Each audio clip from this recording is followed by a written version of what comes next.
3, 2, 1, no ar. Olá, mais uma vez aqui estamos com o nosso programa Alinhando os Ponteiros. E nessa série de programas, conversando sobre o livro de Atos dos Apóstolos, vendo a história da igreja, vendo como a igreja começou, vendo a nossa história. Como é importante você conhecer a nossa história, a história da igreja cristã, saber como tudo iniciou, saber como Deus fez de uma maneira tão linda o primeiro culto. Onde foi que a primeira igreja se reuniu? Quantos membros tinha a igreja no primeiro culto? E o que aconteceu nesta primeira semana de vida da igreja cristã? Sim, essa é a nossa proposta para o programa de hoje. Queremos conversar sobre o primeiro culto da igreja cristã. Você se lembra do primeiro culto do qual você participou? Você se lembra quando você recebeu Jesus como seu Salvador? Como foi o culto, os cânticos? O que aconteceu ali? Pois está registrado nas Escrituras o primeiro culto da igreja cristã. Vamos lá? Vamos conhecer, vamos ouvir a mensagem, vamos ver a resposta de Deus nos corações das pessoas que estavam presentes ali? Então, deixe o seu coração aberto, pronto para ouvir a voz do Espírito. O programa Alinhando os Ponteiros já começou.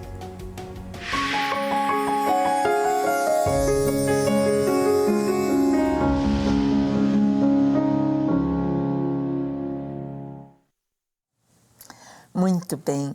É tão maravilhoso a gente hoje ter as fotos, ter os vídeos.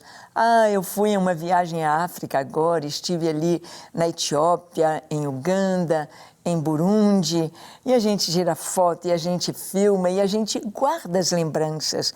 Quando a gente olha aqueles vídeos, é como se a gente voltasse àquele lugar. A gente pode sentir o cheiro do ambiente, a gente sente o sol na pele, a gente sente e se lembra de cada detalhe. Está ali registrado no vídeo, na foto. Isso é tão maravilhoso.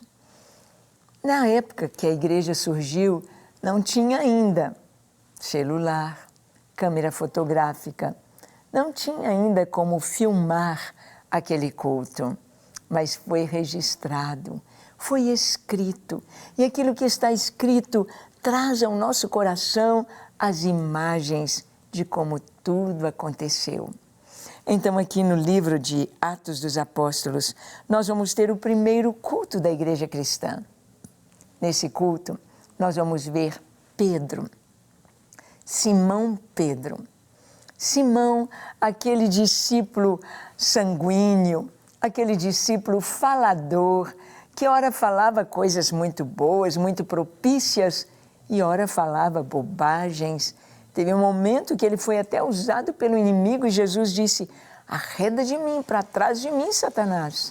Não, o que você está falando não vem de você, não vem de Deus, vem do diabo. Pedro, agora cheio do Espírito Santo, está sendo líder ali da igreja. Pedro agora está pregando com toda ousadia, com toda coragem. Antes negou Jesus, antes o Senhor pediu que ele ficasse 1 hora orando com ele, vigiando com ele. E Pedro não foi capaz de ficar com Jesus. Era fraco, falador, mas não era persistente. Agora Pedro está cheio do Espírito Santo, corajoso, cheio de perseverança. E vamos ver como Pedro, na mensagem no primeiro culto, como ele mostra o cumprimento da profecia do Antigo Testamento acontecendo na igreja.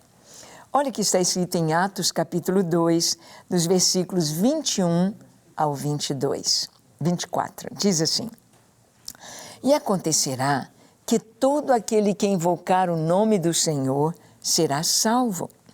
Varões israelitas, escutai estas palavras.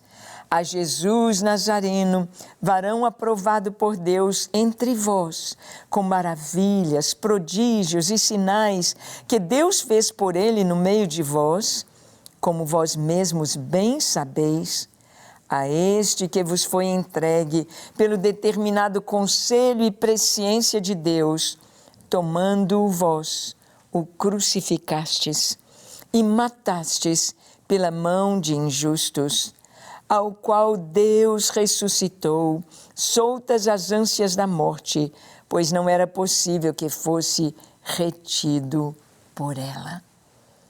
Pedro, então, está mostrando aqui, ó. Primeiro ele toma esse versículo lá dos Salmos, e acontecerá que todo aquele que invocar o nome do Senhor será salvo. Quando isso se cumpriria?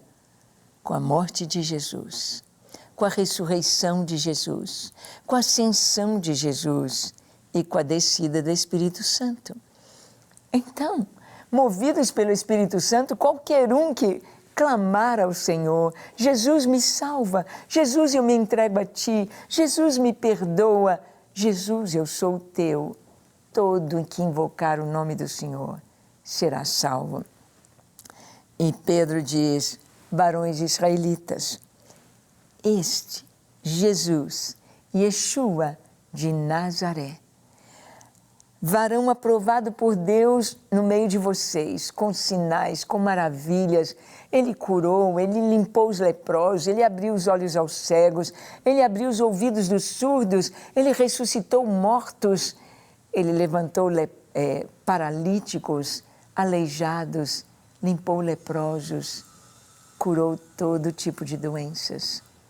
Esse Jesus, varão aprovado por vós, no meio de vocês, com sinais, com maravilhas.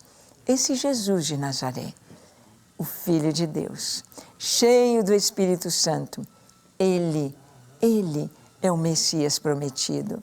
Ele veio não somente para reinar, mas Ele veio para salvar. E Pedro fala com toda a autoridade, vocês o mataram, vocês o crucificaram, vocês gritaram lá diante de Pilatos, crucifica-o, crucifica-o. Vocês o mataram, o crucificaram, mas saibam de uma coisa, isso foi determinado pela presciência de Deus. Ou seja, isto fazia parte de um plano de Deus que se cumpria. Um plano de Deus em que vocês foram usados, Pilatos foi usado, os romanos foram usados, e ele foi até a cruz para se cumprir as Escrituras. Mas Deus o ressuscitou dentre os mortos. Deus o ressuscitou. Pedro estava pregando ali no primeiro culto, a primeira mensagem, pregando a morte e a ressurreição de Jesus. Pregando as profecias que se cumpriram em Cristo. E nós vamos ver em todo o Novo Testamento, em todo o livro de Atos, em todas as epístolas de Paulo, de Pedro, de Tiago, de João, nós vamos ver exatamente a mesma mensagem. Jesus morreu por nós, para nos dar a salvação. Jesus morreu por nós para nos santificar. Jesus morreu por nós para nos fazer filhos de Deus, santos, inculpáveis, irrepreensíveis, perdoados, lavados no sangue do Cordeiro, com uma nova vida, com o nome escrito no livro do Cordeiro. A mesma mensagem em todo o Novo Testamento. E Pedro, ele vai explicar que a profecia do Antigo Testamento não se referia a Davi, mas ao Messias. Pedro, cheio do Espírito Santo, agora explica, dá uma aula de teologia no primeiro culto, na primeira mensagem da igreja. Atos capítulo 2, de 25 a 29. Nós lemos assim, Pedro dizendo, porque dele, disse Davi, sempre via diante de mim o Senhor, porque está à minha mão direita, para que eu não seja comovido. Por isso se alegrou o meu coração, e a minha língua exultou, e ainda minha carne há de repousar em esperança. Pois não deixarás a minha alma no Hades, nem permitirás que o teu santo veja corrupção. Fizeste-me conhecidos os caminhos da vida, com a tua face me encherás de júbilo. Varões irmãos, seja-me lícito dizer-vos livremente acerca do patriarca Davi, que ele morreu e foi sepultado, e entre nós está até hoje a sua sepultura. Bem, Pedro está explicando que aquele texto do Salmo que nos fala que a alma não seria deixada na morte, no Hades, nem o santo de Deus veria corrupção. A corrupção do corpo, o corpo ser decomposto pela morte.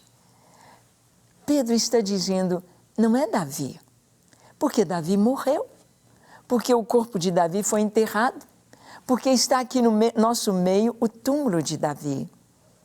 Eu já tive a oportunidade de ir a Israel várias vezes e sempre ali no Monte Sião a gente visita o túmulo de Davi. O túmulo de Davi. Lá está a prova de que ele morreu e foi sepultado. Mas aqui o Salmo não está falando de Davi, Pedro fala. Pedro diz, não é Davi.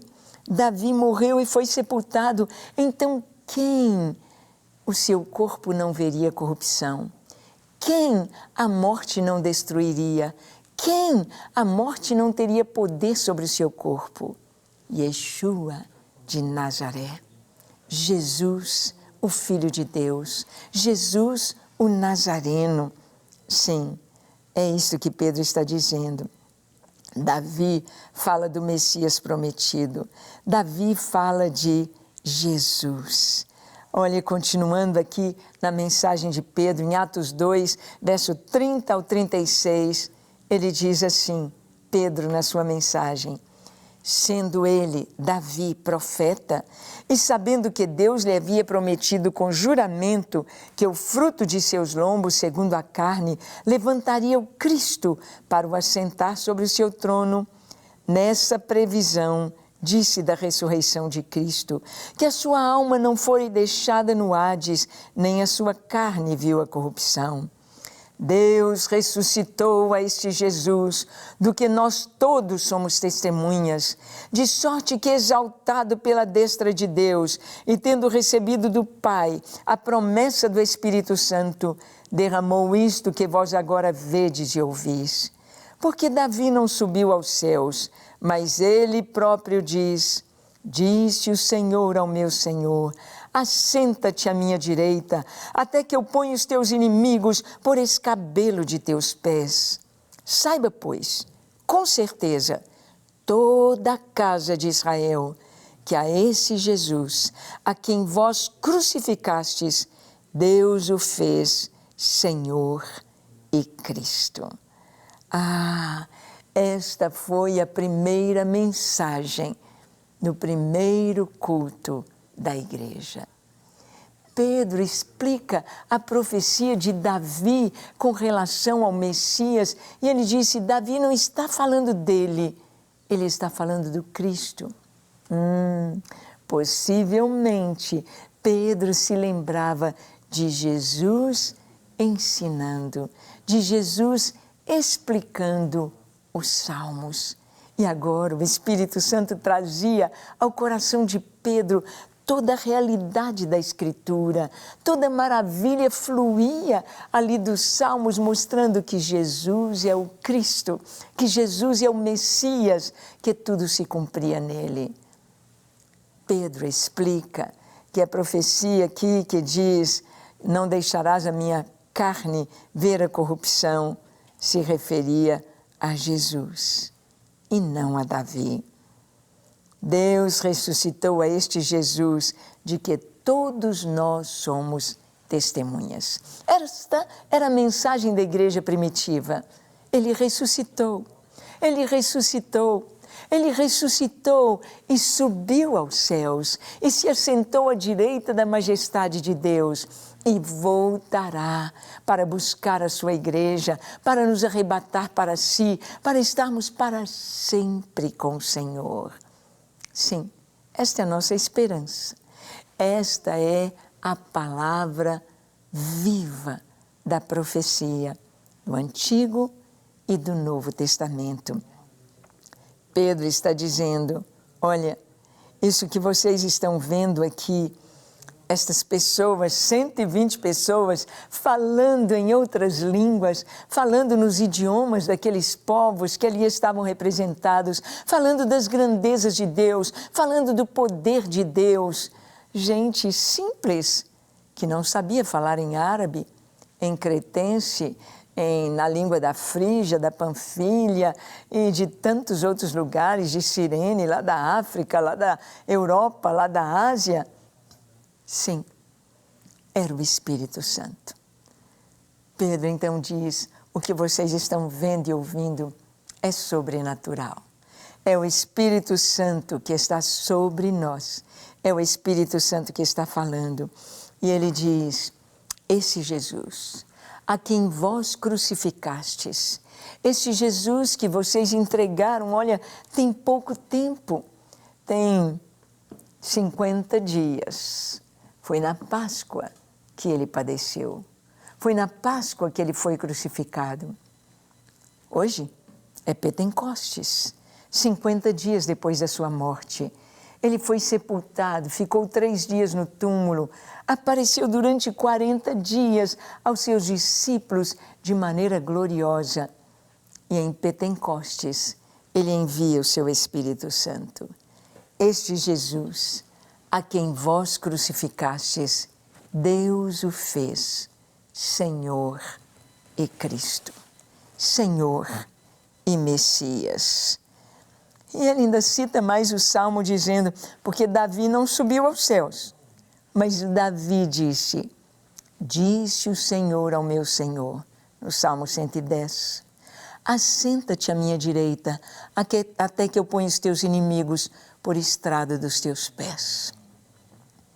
Ora, ele disse aqui, saiba toda a casa de Israel, que a esse Jesus que vocês crucificaram, Deus o fez Senhor e Cristo. Ele é Senhor, Ele é Salvador, mas Ele é Senhor. Davi disse o Senhor, Adonai, ao meu Senhor, Adonai. O Pai ao Filho, assenta-te à minha direita, até que eu ponha os teus inimigos por estrado dos teus pés. Então, agora nós podemos ver nesta primeira mensagem, Pedro com toda a autoridade, Pedro com toda a sabedoria, Pedro com toda a unção, usando o Antigo Testamento, usando as profecias e trazendo o entendimento com relação à palavra de Deus, a revelação de Jesus. E então nós vamos ver o que houve entre o povo.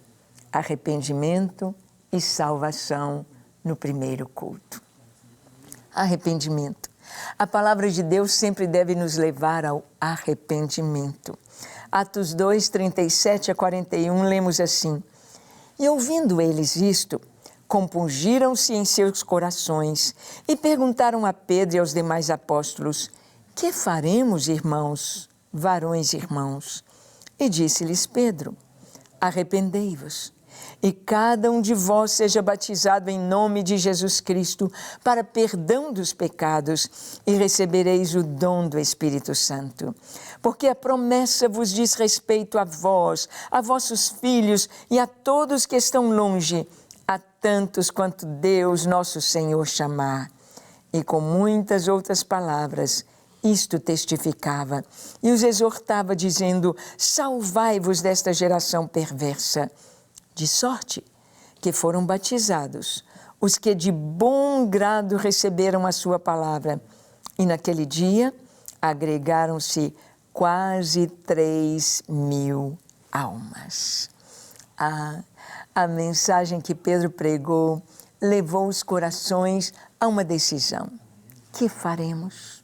Que faremos? Quando você ouve a palavra de Deus, você precisa decidir: o que eu vou fazer?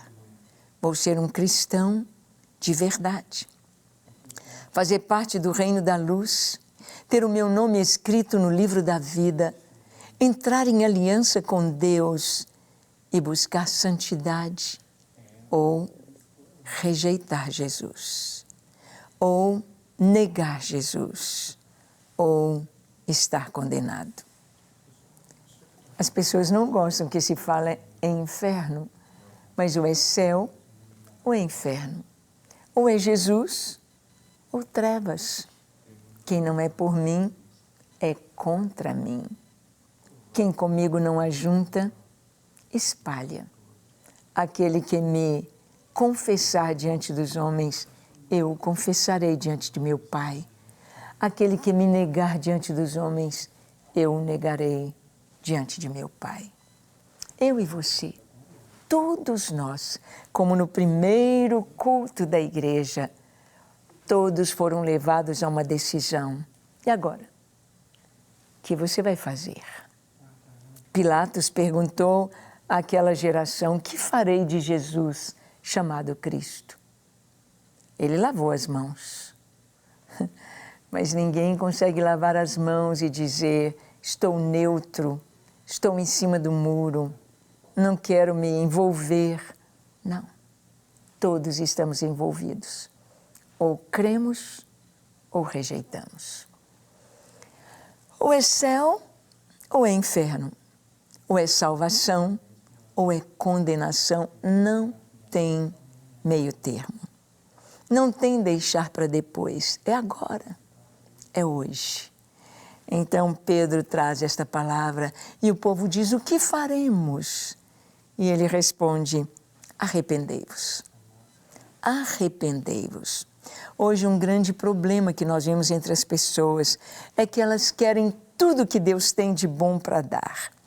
Elas querem a bênção, elas querem a salvação, elas querem o seu nome no livro da vida, elas querem resposta às suas orações, elas querem uma família feliz, elas querem um bom emprego, elas querem a bênção. Mas elas não querem compromisso com Deus, santificação, não querem deixar o pecado. Então, estão fazendo uma escolha do outro lado. Porque seguir Jesus é deixar tudo. Seguir Jesus é entregar tudo. Seguir Jesus é dizer: tu és tudo para mim. Arrependimento. O verdadeiro arrependimento traz libertação. Quem sabe você até hoje não foi liberto das drogas, porque você gosta delas. Quem sabe você até hoje não foi liberto da pornografia, porque você gosta disso. Quem sabe você até hoje não foi liberto do cigarro, da maconha, da bebida, ou da imoralidade, do adultério, da fornicação, porque você gosta. Então você fica com o pecado. Jesus não está com o pecado. Ele não aceita o pecado. Não tem jeito. Quando a gente vem morar numa casa, a gente põe a casa do jeitinho da gente. A gente coloca a ornamentação, as paredes, as cortinas, os móveis, do jeito que nós gostamos. Quando o Senhor vem morar em nós, Ele nos limpa, Ele nos faz semelhantes a Ele. Ele não vem morar numa casa suja. Não. O Senhor liberta. O Senhor santifica. Se você quiser ser liberto e santificado, venha. Há lugar para você. Ele instantaneamente, agora, Ele vai te libertar. Mas se você não quiser, continue. Mas saiba que seu nome não está lá. O que você vai fazer? Há 2000 anos atrás, quando a igreja surgiu, quase 3.000 disseram: eu quero Jesus. E foram salvos. Vamos orar como eles oraram? Feche seus olhos, curve sua fronte. Se for possível, se ajoelhe e ore comigo, entregando sua vida a Jesus. Diga assim: Senhor Jesus, Eu sei que Tu és o Filho de Deus. Eu sei que Tu deste a vida no Calvário para me salvar, para me trazer vida eterna. Eu Te peço perdão para os meus pecados. Lava-me, perdoa-me, apaga todo o meu passado, liberta-me de tudo que me amarra, queima todas as cordas que me prendem, livra-me dos vícios, do pecado e dá-me uma vida santa. Eu me entrego a Ti arrependido. Ó Jesus, habita em mim e escreve o meu nome no Teu livro. Quero ser Teu, hoje e para sempre. Amém, amém e amém. Se você orou com sinceridade, creia, está salvo. Está salvo. E o Senhor te santifica. Vai ler a palavra e crescer espiritualmente. Que Deus te abençoe e que você possa ser uma bênção enquanto viver. E até o nosso próximo encontro, quando aqui estaremos compartilhando com você a palavra de Deus. Até lá!